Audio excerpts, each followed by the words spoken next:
Extended na po ang biyahe ng MRT3 simula ngayong gabi. Kaya naman pwede pang humabol ang mga laging ginagabi ng uwi mula po sa trabaho.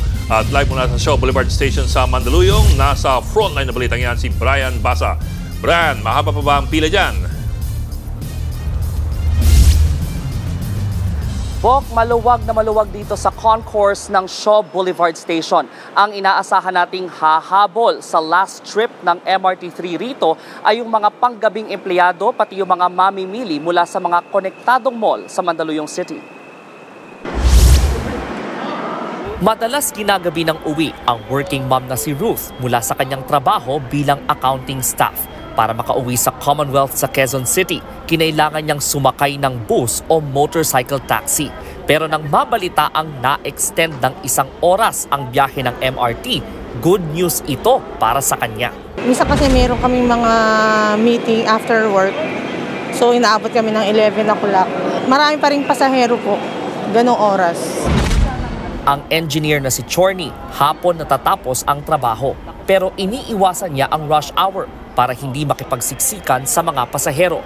Kaya pabor din sa kanya ang extended operating hours ng MRT3 para makauwi ng Muntinlupa. Yung tapos po ng working hours ko is 5 p.m. Kapag na-delayed ng ilang minuto lang, mas gabi ako makakawip.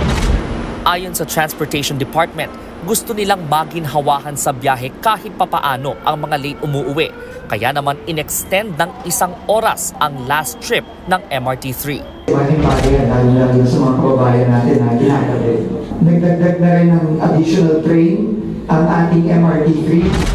Kung dati, sarado na bago mag-alas 10:30 itong Shaw Boulevard Station, simula ngayong gabi, 11:20 p.m. na ang pinakahuling biyahe. Sa magkabilang dulo naman, 10:25 p.m. na magsasara ang North Avenue Station para sa mga pasaherong southbound, habang 11:04 p.m. naman ang closing time ng Taft Avenue Station para sa mga commuter na pahilaga. At ang dapat tandaan mula sa MRT3, weekdays po o Lunes hanggang Biyernes ipinatutupad ang extended operating hours ng MRT3. So ibig sabihin, pagsapit ng weekend, Sabado at Linggo, regular closing time pa rin ang susundin para may oras naman sa maintenance ang mga tren. Kaya Bok, mauna na ako rito, pipila na ako dito para hindi mapag-iwanan ng tren. Balik sa inyo. Okay, maraming salamat, Brian Basa.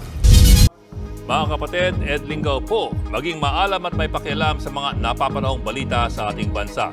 Para sa mas malalimang pagtalakay at paghimay sa mga issue at headlines, tumutok lamang at pag-subscribe sa social media pages ng News 5.